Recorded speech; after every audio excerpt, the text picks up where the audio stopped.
A very warm welcome. Thank you for tuning in. Wishing all those celebrating a very Merry Christmas. We, of course, are coming to you live from our studios in Auckland Park, Johannesburg.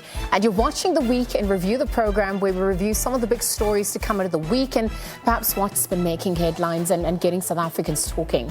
I am Liesl Wilson. Let's get into your headlines before we delve into your top stories for today. Well, police say 7 family members have been shot dead, allegedly by a family member at Jimmy Jones village just outside Malamulele in Limpopo province. And South Africa has recorded 18,847 new COVID-19 infections within the last 24 hours.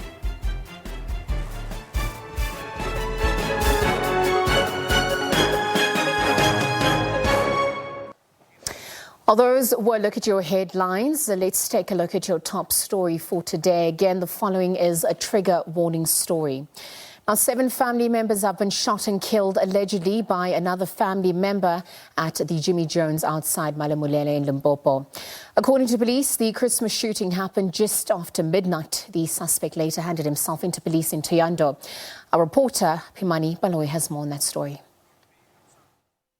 It's a very sad Christmas day for the Ndo family at Jimmy Jones in Malamulele, where, as you were explaining, Desiree, a family member went and shot 7 other family members last night. According to police, the shootings happened at 12:20 last night, where we understand that 3 of the deceased are adults, 2 are males who are siblings. The 3rd adult is a woman who was heavily pregnant and was married to one of the 2 deceased, and the 4 remaining were children, who were all children of one of the 2 of the males who died here. We understand that the shootings happened at this household, the Ndo household, and from what we gather from relatives who are at the home right now, the dispute is centered around the ownership of this household, which is a family home to all of the deceased and the suspect, where we understand that after the shootings, he drove to the Thohoyandou police station where he handed himself over. Police have released 2 statements regarding to these shootings, where the first one was to confirm that there was indeed a shooting, and the second one was to release the names and ages of the deceased. What we understand is that the children were very young, some being a year old, the others being 4, and all of that. But Desiree, I want to bring in a family rep, the brother of 2 of the deceased, to speak more about this, Mr. Calvin, to speak more about this. But Calvin, it's a very sad story. How is the family feeling? We all speechless. No one saw it coming. So we all don't know what to say, what to do, because we were all looking forward to enjoying the Christmas. And from what do you gather, what do you understand happened last night? Yeah, the suspect in place here, I tried to speak to him in the afternoon, saying to him, I can see you're angry and stuff, but please, you just try to calm down. We can talk about this thing as a family, not you making noise, making the neighbors look at us and stuff. We can internally fix this thing. He said, no, if he enters the yard, I'm going to injure him so bad. So eventually, he had to slaughter about 7 people, which is still unbelievable. No one is believing it. But Calvin, if I may ask, what was at the center of this dispute that he said he would injure him if he entered the yard? The main problem here is he wants the stand for himself. He doesn't want to share it with anyone. He wants to see himself owning the stand as the last born of the owner of this stand, the real owner. And tell me, how were they relating, the deceased and the alleged suspect who has now handed himself over? The suspect is the uncle of the deceased. And how were their relations? The uncle is like the last born to the family of the late father. And were they friendly towards each other? Were there conflicts between the 2 of them? No, actually, there's been a report of mental challenges over the years for the suspect. Mm-hmm. I'm sure the family is sad. What is the way forward now? Yeah, we just have to do what we do. Try to make sure that we bury them nice, rest them in peace. We shocked, but eventually we'll find a way. We just have to bury them. I've seen vehicles from the specifically Collins Chavani municipality parked outside. What is some of the support that you've been receiving thus far? Yeah, they've been talking to us, asking us questions. Hopefully they're gonna try to help us, because this thing is a disaster. You can't plan for things like this. On a much lighter note now, Christmas babies have been born in the Northern Cape, with the first one born in Berkeley West. Earlier on, the Northern Cape MEC of Health, Maruping Lekwene, was at the Galeshwe Day Hospital, where babies were also born. Our senior journalist, Reginald Witboy, has more on that story. We know that babies are being born as we speak in the province, with the first one in Berkeley West. Just give us the details. What time, what gender? No, thank you very much. In the province currently, the report now we're having that we have now to date 11 babies born. The first baby which was born was from Prof. Z.K. Matthews in Berkeley West. The boy was born at 12:15. So the first baby which in the province which was born, it's a boy. So all of them are 11. Now here at the Galeshwe Hospital, usually it's our biggest catchment, but to not of course our disappointment, we're only having one so far which has been born, a boy as well. So, but we've been told by the doctors here and the sisters that we might get extra babies during the course of the day, which I think will be some good news for us. But so far we're very happy for the newborn babies. Christmas is a very special day. We all know that as Christians that Jesus Christ was born on this day. So all the babies born on this day, on Christmas, they are special babies. They are just special offsprings which we must really look after and give lots of love. Yeah. And do you also hope at other hospitals in the province to more babies being born? Yeah, well, of course, babies bring a bundle of joy all over. When babies are born, they just bring happiness. And this year has been a very difficult year. Under COVID, we lost so many lives in the country, in our province. Surpassed 2,000 now, people have demised. So if young babies are born, for me, it's a plus. It brings some hope, inspires some confidence, and I think it's good for all of us. I think we must welcome all the new babies born on Christmas Day. And then, just in short, your Christmas message? My Christmas message, of course, as the Ministry for Health, we must look after ourselves. We must enjoy responsibly, avoid huge crowds, wear our mask 24/7, sanitize, and ensure that we also save and protect our loved ones. So let's avoid big crowds. And also, those who enjoy by going to picnics, some big parties, they must just look after themselves. But generally, I want to wish everyone a Merry Christmas and a prosperous New Year. And we hope that yesterday we have now officially opened for the second chapter of the G&J. We have opened some centers throughout in the province. We didn't get so many people coming out, but we're hoping that it was Christmas Eve, they will keep on taking their jabs, J&J, and even for the 12-year-olds to 17 years. They've also been opened up for them, so they must also get their second jab. So we want to also mobilize all our people to really come out in numbers and take their vaccination, because vaccination for now is the only remedy for us to counter this deadly virus.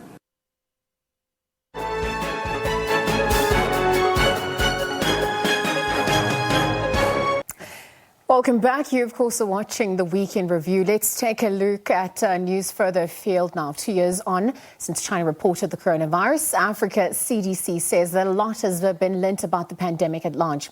Africa CDC Director Dr. John Nkachasong thanked African leaders for supporting African Center for Disease Control.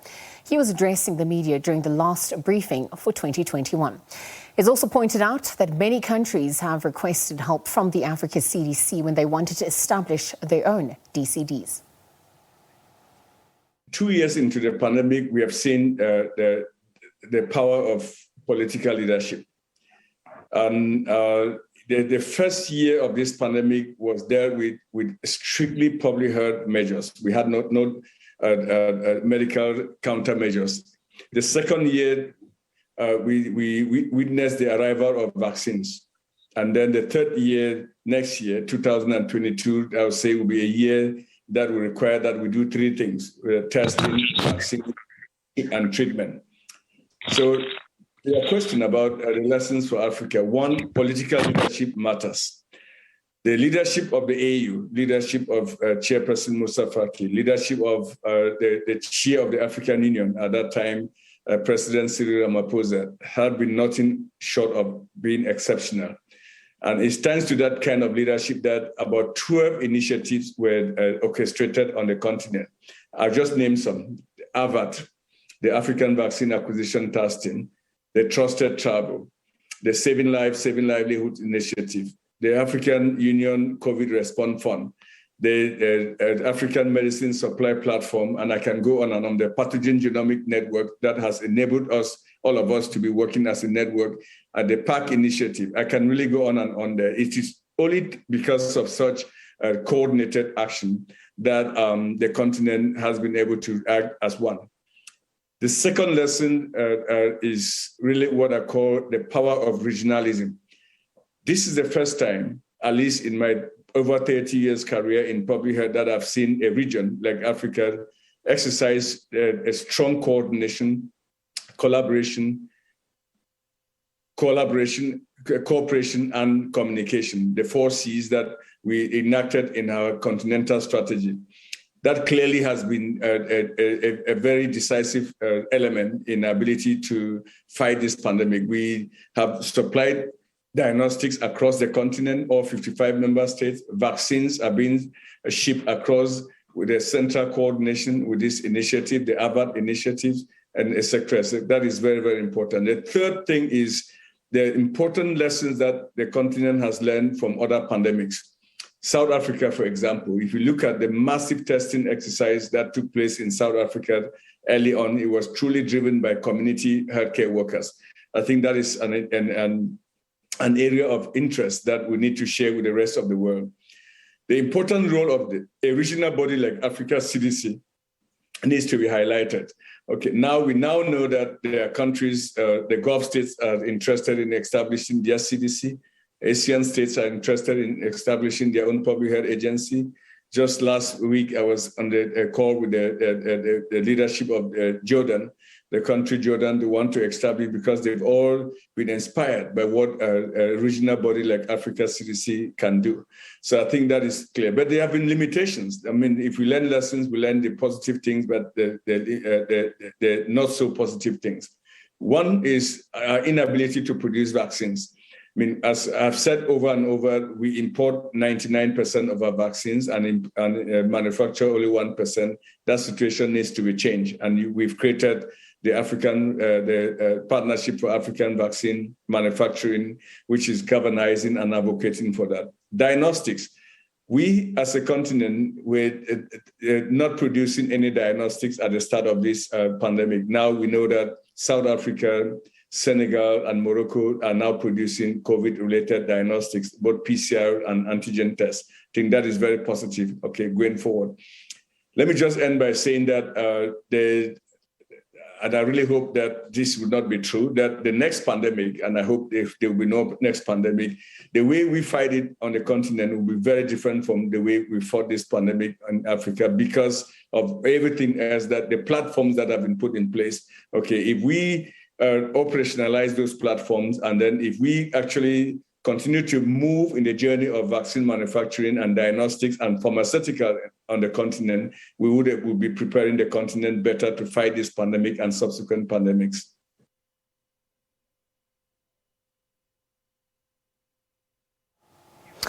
Also early in July, this year, following the imprisonment of former President Jacob Zuma, South Africa was rocked by the worst unrest since apartheid. Resulting protests triggered riots and looting on a large scale, leaving more than 300 people dead and billions lost to the economy. Shortly before a midnight deadline on the 7th of July, Zuma left his homestead in Nkandla in a convoy of cars to hand himself over to authorities. He was to serve his 15-month prison sentence handed to him by the Constitutional Court for contempt of court. The conviction followed Zuma's defiance of an instruction to appear before the Zondo Commission of Inquiry into State Capture to answer to allegations of high-level corruption during his time in office. Prison authorities later confirmed that Zuma was incarcerated at the Escort Correctional Centre in KwaZulu-Natal.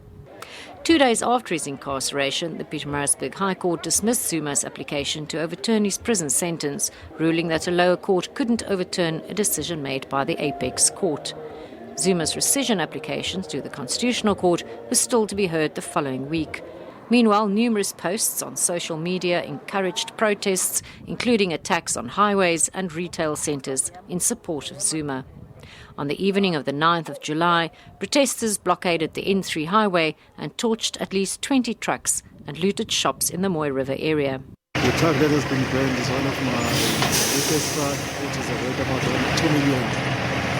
And the trailer also burns, and also the stock. The company that was holding was also damaged, so it's a big loss. Protesters later closed the N3 and N2 highways, which affected the transportation of goods from Durban and Richards Bay to the industrial hub of Johannesburg and Cape Town. The unrest spread within KwaZulu-Natal. Shopping malls and centres were ransacked by mobs who took food, electronic goods, clothes and liquor. Attacks on retail centres also spread inland to Gauteng. In Durban and Pietermaritzburg, crowds of looters attacked warehouses and set alight several buildings and factories. The looting and violence forced multiple businesses and retailers to close.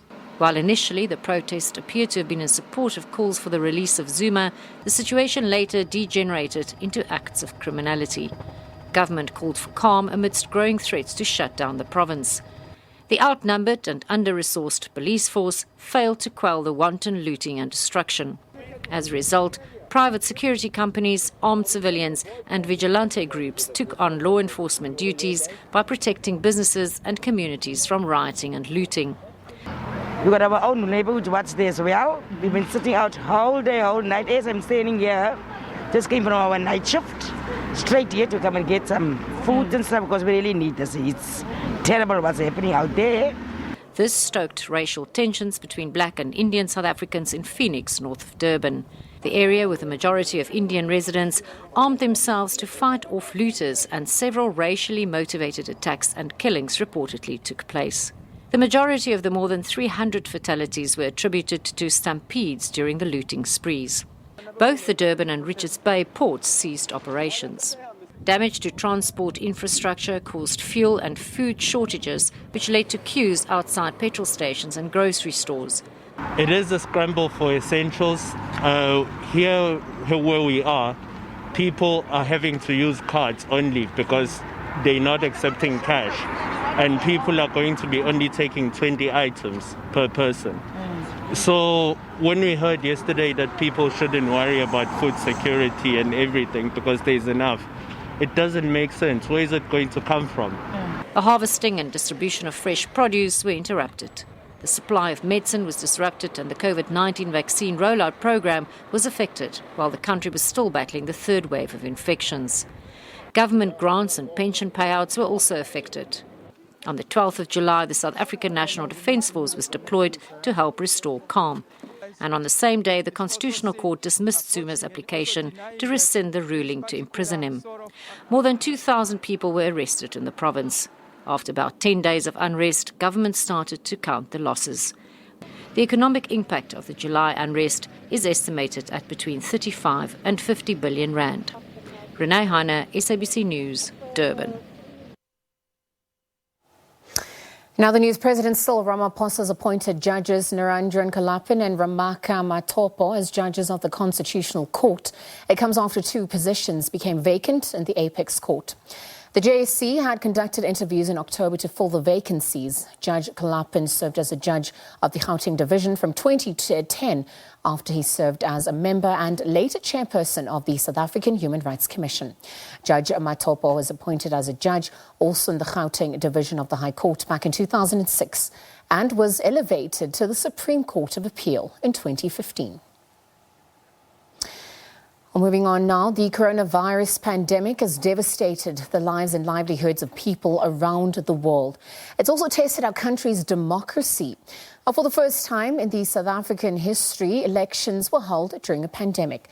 Despite the several challenges faced by the Electoral Commission, the 6 municipal polls were declared free and fair. Our SABC reporter Natasha Piri reflects on the Commission's work in the build-up to the November 1st election.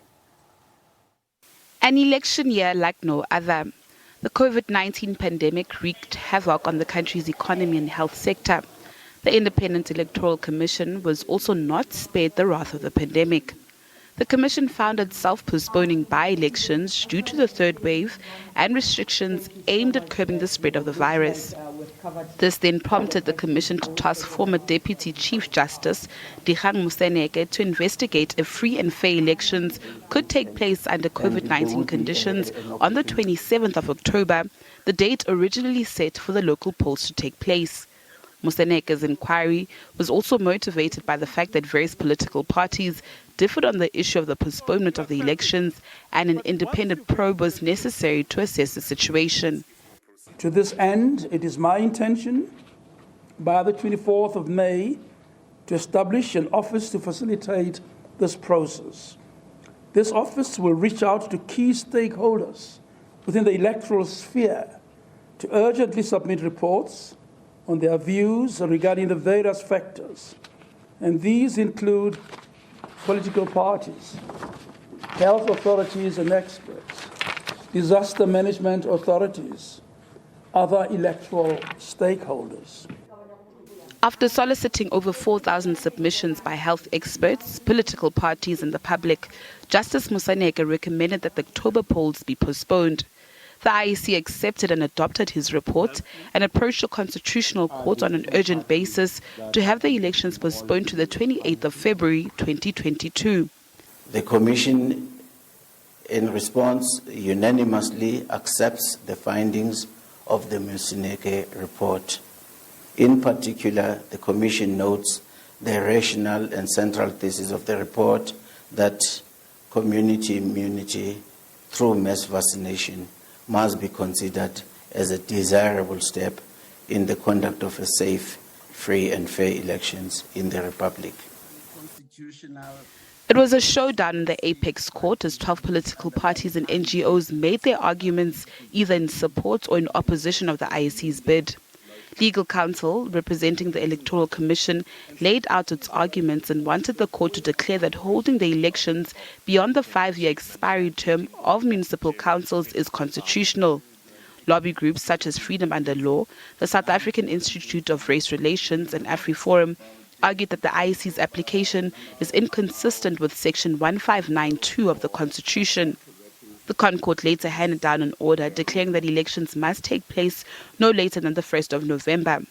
On the 20th of September, the new election date was gazetted and voter registration weekend took place on the 18th and 19th of September, resulting in over 26 million people in the voters' roll. The candidate nomination system was reopened, giving parties like the ANC, UDM and PAC, amongst others, a chance to submit outstanding candidate lists. Over 1.1 million people applied for special votes that took place over the last week of October. However, there were a few glitches.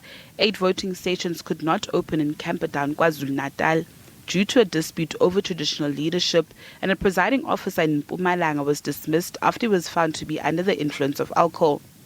On election day, most of the 23,148 voting stations opened on time, except for a few isolated cases in parts of KwaZulu-Natal and the Eastern Cape, where 19 voting stations did not open because of community protests. A presiding officer in eThekwini Metro was actually arrested after allegedly stuffing marked ballot boxes in in their respective voting district. And this matter is now in the hands of the South African police. This incident, which did not affect the voting, is a testament to the inbuilt safeguards, check and balances in the voting processes that also include an active role. Challenges were also experienced with the voter management devices, which were used for the first time. The VMDs replaced the zip machines and were blamed for slowing down the voting process and failing to reflect all eligible voters. However, the IEC rejected these claims. The VMDs were a mainstay equipment for this election. They've given us capability that we hitherto have not had. A simple capability and ability is being able to say if a person has already voted at one station before presenting at another. A very fundamental check and balance and control measure in the electoral process. So the VMD or equivalent technology is the future. All we need to do is to deal with the glitches that we've experienced, sharpen training around it, make enhancements to the applications that are running on the machine, and so on and so on and so on. So we can't go back. We've got to move forward. A low voter turnout was recorded with only 12.3 million people across 4,468 wards having cast their ballots. The Commission also made an error on the ballots when they put the wrong name next to the Change Party logo. But after a marathon of meetings and the IEC apologizing for the mistake, all was resolved. Despite the challenges of holding the elections in under 90 days, the COVID-19 pandemic, bad weather, and power interruptions due to load shedding, the 2021 local government elections were declared as free and fair. Well, that's it from myself, Hazel Wilson, and the team. Do enjoy the rest of your day further. It's goodbye for now. Merry Christmas.